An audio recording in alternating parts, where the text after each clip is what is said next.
So in 2016, I made a big decision. Having quit my 9-to-5 jobs a year earlier and making a living now from my online business meant that I had the freedom to pick wherever I wanted to live from now on. So I left one of the most developed cities and countries in Northern Europe to move back to my small and peaceful hometown in the mountainous area of northern Greece. There were a couple of reasons that I needed this change, but in summary, I felt that big cities weren't for me anymore. Smaller towns have a slower and less stressful pace. Some would also say that they have a higher quality of living since you have less commuting and driving to do on a daily basis. The air is cleaner and the food is better, at least where I live. You don't have to look over your shoulder if you're walking back home late at night. The cost of living is less. And overall, I thought that moving now to my hometown where I have less driving to do, less commuting, daily things are more easily accessible, and having control over my work, I will also have a lot more time on my hands.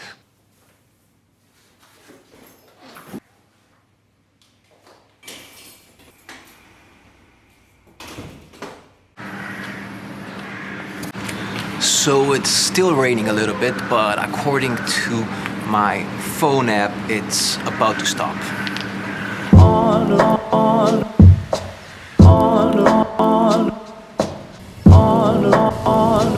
Rainy day.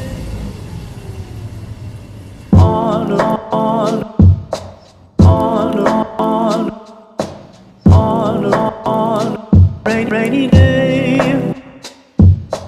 On a rainy day. On a rainy day. On a rainy day.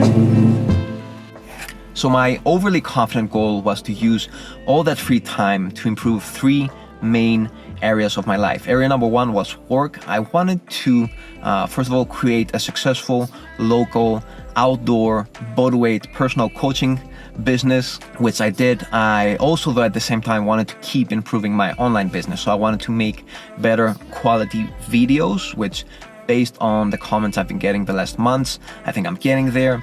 And I also wanted to spend every morning 90 minutes focused on writing a new book, which I've been doing as well. The second area I wanted to improve was personal things, basically having a hobby, something for me, something I do every day that I enjoy, that doesn't feel mandatory. Although I love my work, still you need to have something that's separate from your work. I believe every day, something related to creativity. So this is my personal philosophy. Everybody needs a form of movement, and everybody needs a form of creative expression. Either that's having a garden, either that's drawing, writing, or whatever that is, something that's creative and is not related to your work. So for me, that was music. I found that learning how to play music did wonders for stress regulation, that was great for boosting my mood, made me more creative, and it was something that gave me great joy to do every day. It's also a goal, or at least it can be a goal-oriented hobby as well. So trying to get a little bit better at least every day is something I enjoy. Is something that I find keeps me motivated and interested in a hobby. So music was great for all of these things. The third area that I wanted to improve was health. I wanted to, first of all, cook more often, so eat more home-cooked meals, because pretty often I found myself not having the energy and time to cook at the end of the day. So I would typically get takeout. And the other thing that I wanted to improve was sleep. Specifically, I wanted to get more quality sleep and a little bit more of it. So my first goal was to get at least 7 hours of quality sleep, which I've achieved the last couple of months. And because I feel that my body and my mind function optimally with 7.5 hours of sleep, my next goal is to kick it up another half an hour.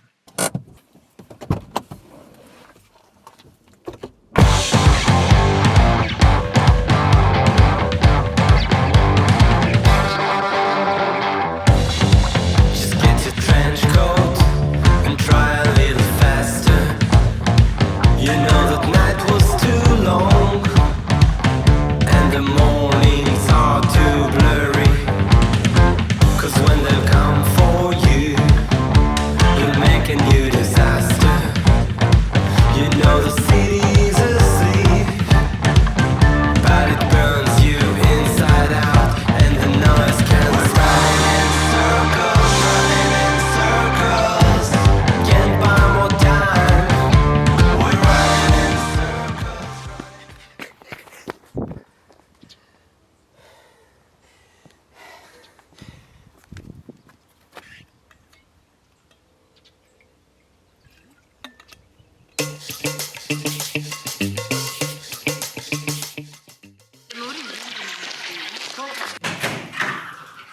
So, wait a minute. So it's 11 a.m. and I've already done my morning writing. I've done my morning workout. I coached people. I had about 2 hours to do solid video editing. And although I have a pretty, also did my cold shower, that's why I'm like this. And although I have a pretty busy day ahead of me still, having done a lot of the important things that I want to do today this early gives me this sense of momentum, this feeling of momentum, this feeling of confidence, and I feel that I'm acting more from a peaceful place instead of acting from a more stressful and hasty place that I would be usually at this time of the day if I hadn't woken up this early. Waking up really early in the morning and getting as many of the important things for me done as possible is the best way I found to be as productive as possible. Now, in the beginning, even though all of my new goals seem to fit in my daily schedule with a little bit of proper time management, I never found myself really making progress on all of my personal and business related goals on a regular daily basis. Some days I would have time to write in the morning, but I would skip my music practice. Other days I would do both my writing and my music practice, but I would find myself at the end of the day drained, not having the motivation and energy to cook a home meal. And in a weird way, time had this ability to contract the more I had of it. I don't know if you've ever experienced this. What I discovered was that after 9 a.m., once the town was completely awake, things that are important for your personal, physical, mental growth, your professional growth become secondary and more often than not neglected. Especially things that need focus, creativity, being more in that flow state, and things that need willpower and self-discipline. The more the day progressed, the more I found myself feeling busy, but at the same time not doing anything really important. I would get caught up in administrative work, bureaucratic work, answering phones, emails. It even came to a point that I would find myself missing workouts, my most sacred habit of the day. So I decided it was time for change. And although waking up early wasn't something new to me, a lot of times I would get up at 5 a.m. to do work when I had an important deadline, but it wasn't something I would do on a regular daily basis. Tip number one is don't use your phone for the first hour of the day. Most people will spend at least 10 minutes scrolling on social media the moment they wake up. And what I recommend is only use your phone for music and maybe a timer. Other than that, just keep the Wi-Fi shut down. The world won't explode if you check the news an hour later. You can do that, once you're done from your workout and get stressed and overwhelmed once you've already trained. Tip number two is watch 10 minutes less of Netflix each night. Now, most people before going to bed will spend at least 2 to 3 hours watching TV, watching series on Netflix or whatever other platform you're a fan of. But try to limit that, and it's okay if you're like me, if you feel that you've earned your one episode, your silly goofy sitcom that you watch each night before going to sleep, that helps you relax, you can do that. But set a limit, especially if you do the typical thing I used to do in the past. You're like, I'm just going to watch one episode, and that ends up being one episode after the other, and you end up having wasted at least 3 hours watching stuff online before you go to bed. So put a limit, put a timer, and stop once you're past one episode. After that, switch to something that relaxes you more, something that ideally doesn't include screens and exposure to blue light. What works great for me is reading a couple of pages of a novel or listening to an audiobook. Usually that will do the trick, and I'll be passed out at minimum half an hour after reading. So find something that relaxes you, something that doesn't include screens, and put a limit on your TV series and movies before going to sleep. Tip number 3 is shut your phone off an hour earlier before your designated time that you want to sleep. So if you're like me, if your goal is to sleep at 10:30 because you want to sleep at least 7 hours until the next morning, put your phone away from you, somewhere that is out of reach at 9:30. Put it on airplane mode. Maybe have like an exception. You can put some, make some settings and have your phone available for people that are important to you in case people call you. But other than that, leave your phone away, because most of the times you're gonna go back and forth on your phone. That's gonna create a lot of blue light stimulus that will mess up with your circadian rhythms and your sleeping patterns. Other things that people do is they wake up during the middle of the day and they start scrolling again. Or my favorite is waking up when I'm not able to sleep well, is waking up and looking at the clock at my phone's watch and seeing how less time I have to sleep until my alarm clock, and do that repetitively and get stressed with how much less sleep I'm getting. So keep your phone away.